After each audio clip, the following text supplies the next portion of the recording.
If you haven't heard, Seattle has been hit hard.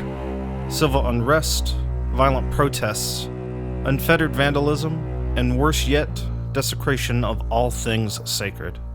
I've never known anyone to go to a church and not feel better. On Thursday, September 24th, the Central Lutheran Church on Capitol Hill was attacked by agitators attaching themselves to the recent political protests. They first did it about a week and a half ago. They broke windows on that side of the building. The church boarded up the windows. The damages totaled $150,000. They hurled rocks, shattering 8 stained glass windows that were over 100 years old.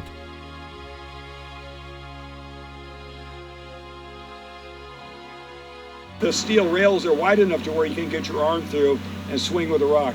Someone a few nights ago, during one of these rallies, before they marched on the street and just simply randomly walked up the street, breaking windows on innocent businesses, they went out of their way to break a window which was about 20 feet away from the fence. And that's the kind of violence that I find so disturbing. It's one thing to break the windows of wealthy corporations such as Starbucks. It's one thing to break the windows of wealthy corporations such as Amazon. It's another thing to reach out and abuse these wonderful churches. This is a church that has regularly helped out the underprivileged and supported groups set out for social change. Many other churches in Seattle have also been vandalized, robbed, and literally defiled during the recent unrest. The rock is about 35 feet away from the window. That's an example of how much hatred these people had.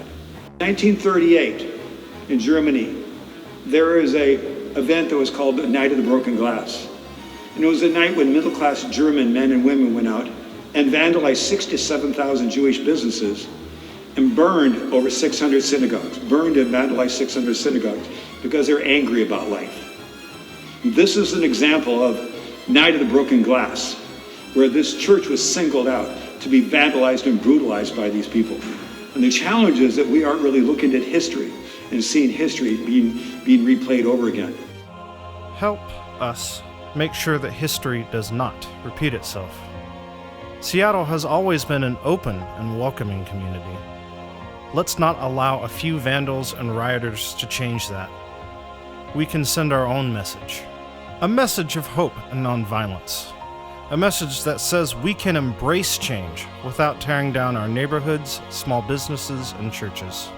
The Central Lutheran Church has been described as the quilt of the community, bringing together people of all backgrounds and financial means.